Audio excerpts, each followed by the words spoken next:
Hello friends, नमस्कार, जोहार। एक बार फिर से स्वागत है आप सभी छात्रों का जीएस फाउंडेशन के इस ऑनलाइन प्लेटफॉर्म पे। आप सभी से मेरा अनुरोध है कि यदि आप इस वीडियो को देख रहे हैं तो स्किप मत कीजिएगा, एंड तक ज़रूर देखिएगा। दोस्तों, सब्सक्राइब करना या ना करना आपके हाथ में है, फिर भी मैं रिक्वेस्ट करना चाहता हूँ कि यदि वीडियो अच्छी लगे तो एक लाइक ज़रूर कर दीजिएगा, दोस्तों के साथ शेयर कर दीजिएगा, और यदि आप भी इस चैनल पर नए हैं तो चैनल को ज़रूर सब्सक्राइब कर लीजिएगा, बेल आइकन को प्रेस कर लीजिएगा। आज के सेशन में हम लोग करने वाले हैं झारखंड जीके की क्लास विद फुल एक्सप्लेनेशन। किस एग्ज़ाम के लिए सेशन बनाया गया है? जेपीएससी, पीटी, जेएसएससी, सीजीएल, सहायक आचार्य, उत्पाद सिपाही, झारखंड में होने वाला कोई भी एग्ज़ाम हो जहां पर झारखंड जीके पूछा जाता है दोस्तों, उन सभी के लिए ये सेशन काफ़ी महत्वपूर्ण होने वाला है। तो फटाफट से इस सेशन को दोस्तों के साथ आप लोग ज़रूर शेयर कर देंगे, ठीक है। चलिए शुरुआत कर लेते हैं आज के सेशन की। पहला सवाल आपकी स्क्रीन पर है, निम्न में से किस क्रम की चट्टानों को लौह अयस्क की श्रृंखला कहा जाता है? निम्न में से किस क्रम की चट्टानों को लौह अयस्क की श्रृंखला कहा जाता है? आंसर कीजिए।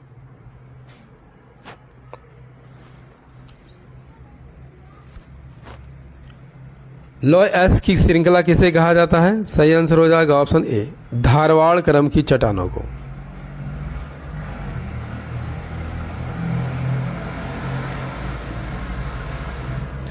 धारवाड़ क्रम की चट्टानों का विकास कैसे हुआ है? आर्कियन क्रम की चट्टानों के अपरदन और निक्षेपण के परिणाम स्वरूप। इन चट्टानों के बारे में सर्वप्रथम जानकारी कहाँ से मिली थी? कर्नाटक के धारवाड़ जिले से मिली थी। इसी के कारण इनका नामकरण धारवाड़ क्रम की चट्टानों के रूप में किया गया है। ये चट्टानें जीवाश्म रहित है, इसमें जीवाश्म नहीं पाए जाते हैं। झारखंड में इनका विस्तार कोल्हान क्षेत्र में होने के कारण इसे कोल्हान क्रम की चट्टानें भी कहा जाता है। इन चट्टानों में अयस्क की प्रचुर उपलब्धता के कारण इन्हें लौह अयस्क की श्रृंखला भी कहा जाता है। झारखंड की इन चट्टानों में विस्तार कहाँ कहाँ है? पूर्वी सिंहभूम, पश्चिमी सिंहभूम और सरायकेला खरसावां जिले में। इन चट्टानों में धात्विक खनिजों की उपलब्धता पाई जाती है, जैसे लोहा, तांबा, बॉक्साइट, निकेल, सोना, मैंगनीज, चांदी, ये सभी पाए जाते हैं।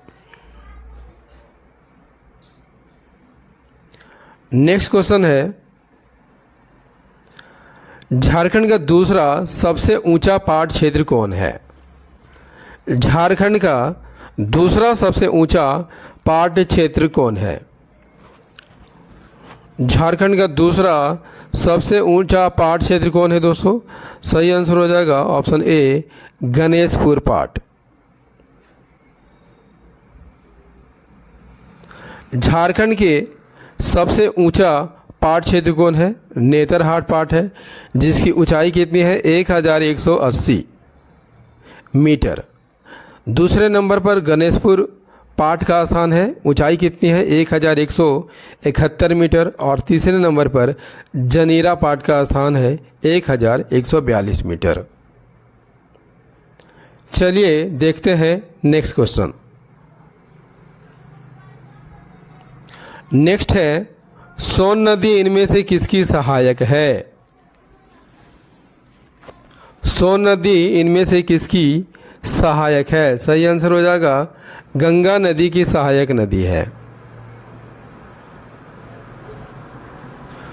सोन नदी का उद्गम कहाँ से होता है दोस्तों? मैकाल पर्वत के अमरकंटक पहाड़ी से होता है। किस नदी में जाकर मिल जाती है? गंगा नदी में जाकर मिलती है। लंबाई की बात कर लिया जाए 784 किलोमीटर। अपवाह क्षेत्र 9030 वर्ग किलोमीटर क्षेत्र में है। सहायक नदियाँ उत्तरी कोयल है, पलामू और गढ़वा क्षेत्र में यह बहती है। इसका उपनाम क्या है? सोनभद्र या हिरण्यवाह के नाम से भी इसे जाना जाता है। यह झारखंड के उत्तर पश्चिमी सीमा से होकर बहती है। क्लियर। नेक्स्ट क्वेश्चन है, झारखंड की जलवायु कैसी है? तो झारखंड की जलवायु कैसी है दोस्तों? सही आंसर हो जाएगा ऑप्शन सी, उष्णकटिबंधीय मानसूनी है। झारखंड की जलवायु कैसी है दोस्तों? उष्णकटिबंधीय जलवायु है। ठीक है, झारखंड उष्णकटिबंधीय प्रदेश में पड़ता है। यहाँ पर मानसूनी हवाओं का प्रभाव रहता है, जिसके कारण झारखंड में उष्णकटिबंधीय मानसूनी प्रकार की जलवायु का विकास हुआ है।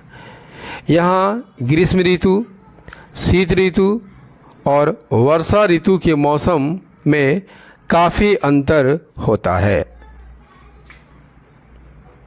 नेक्स्ट क्वेश्चन कर लेते हैं, झारखंड के किस क्षेत्र में रेतीली मिट्टी की अधिकता पाई जाती है? झारखंड के किस क्षेत्र में रेतीली मिट्टी की अधिकता पाई जाती है? सही आंसर हो जाएगा ऑप्शन बी, हजारीबाग और धनबाद क्षेत्र में। रेतीली मिट्टी का विस्तार कहाँ कहाँ पर है? पूर्वी हजारीबाग और धनबाद में। मिट्टी में लाल और पीला रंग का मिश्रण होता है दोस्तों। इस मिट्टी में मोटे अनाजों की कृषि की जाती है। दामोदर घाटी क्षेत्र में कौन सी मिट्टी पाई जाती है? फुफ्फुस मिट्टी पाई जाती है। नेक्स्ट है, वन स्थिति रिपोर्ट 2017 के अनुसार झारखंड राज्य में वनों और पेड़ों का विस्तार कितना है? सही आंसर हो जाएगा ऑप्शन बी, 26,475 वर्ग किलोमीटर में।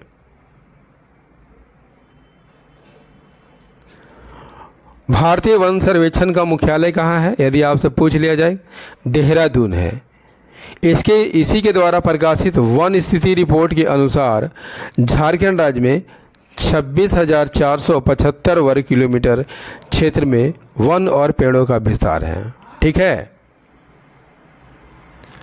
नेक्स्ट क्वेश्चन कर लेते हैं, झारखंड राज्य में वनों का समुचित प्रबंधन करने के उद्देश्य से किस वर्ष संयुक्त वन प्रबंधन संकल्प का प्रतिपादन किया गया था? Answer is the option B, 2001।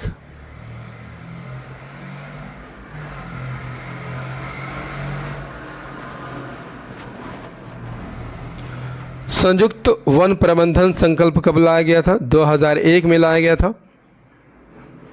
ठीक है, वन प्रबंधन और वन संरक्षण में आम जनता की सहभागिता सुनिश्चित करने के लिए। ठीक है, इसके तहत राज्य में 10,000 से अधिक वन प्रबंधन समितियों का गठन किया गया है और ये समितियां जो है 21,860 वर्ग किलोमीटर क्षेत्र में फैला हुआ है। नेक्स्ट क्वेश्चन क्या कहता है, झारखंड का सबसे बड़ा वन्य जीव अभयारण्य कौन सा है? झारखंड का सबसे बड़ा वन्य जीव अभयारण्य कौन है दोस्तों? सही आंसर हो जाएगा ऑप्शन सी, पलामू अभयारण्य।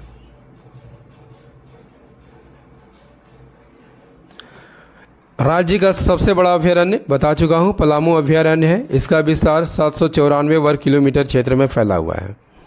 इसके बाद लावालौंग का अभयारण्य का स्थान है, 207 वर्ग किलोमीटर क्षेत्र में यह फैला हुआ है। तीसरे नंबर पर हजारीबाग अभयारण्य का स्थान है, 186 वर्ग किलोमीटर क्षेत्र में इसका विस्तार पाया जाता है। नेक्स्ट क्वेश्चन कर लेते हैं, झारखंड में लगभग कितनी प्रतिशत भूमि पर परती पाई जाती है? झारखंड में लगभग कितनी प्रतिशत भूमि परती पाई जाती है? Option C is the correct answer, 15%। राज्य में 14.79% भूमि परती पाई जाती है, यानी लगभग 15%।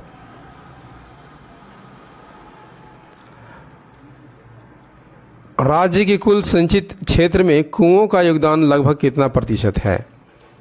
Answer is option B, 30%।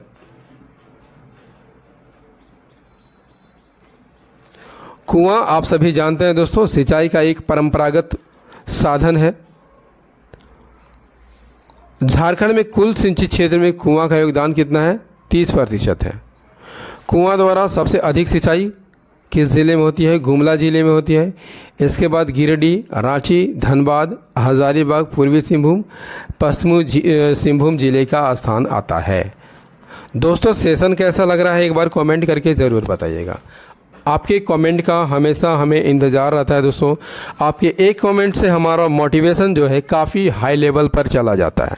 ठीक है, तो आप एक कमेंट ज़रूर कीजिएगा। ठीक है,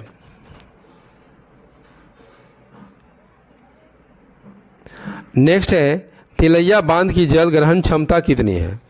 तिलैया बांध की जल ग्रहण क्षमता 984 वर्ग किलोमीटर है। तिलैया बांध किस ज़िले में है? कोडरमा ज़िले में है। ठीक है, किस वर्ष बनाया गया था? 1953 में बराकर नदी पर। इसकी जल ग्रहण क्षमता 984 वर्ग किलोमीटर क्षेत्र में है। नेक्स्ट क्वेश्चन क्या कहता है? झारखंड राज्य के किस स्थान पर सिल्क पार्क की स्थापना की जानी है? यानी अभी की जानी है, हुई नहीं है। रांची, खरसावां, उपरोक्त दोनों, इनमें से कोई नहीं। सही आंसर हो जाएगा उपरोक्त दोनों। रांची और खरसावां में जो है सिल्क पार्क की स्थापना करने का जो है प्रावधान है। राज्य के रांची और खरसावां में सिल्क पार्क करने की स्थापना प्रस्तावित है। नेक्स्ट है झारखंड के इनमें से किस क्षेत्र में जस्ता पाया जाता है? संथाल परगना, पलामू, हजारीबाग, उपरोक्त सभी में। जस्ता कहाँ पर पाया जाता है? संथाल परगना, हजारीबाग, पलामू, रांची और सिंहभूम जिले में पाया जाता है।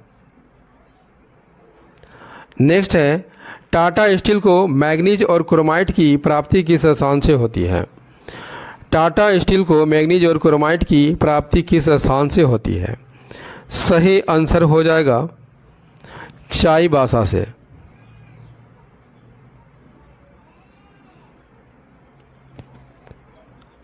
मैग्नीज और क्रोमाइट की प्राप्ति कहाँ से होती है? चाईबासा के खान से होती है।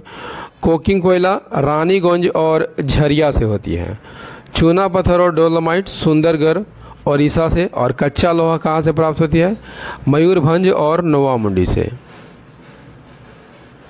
दोस्तों झारखंड जीके का ये सेशन आपको कैसा लगा?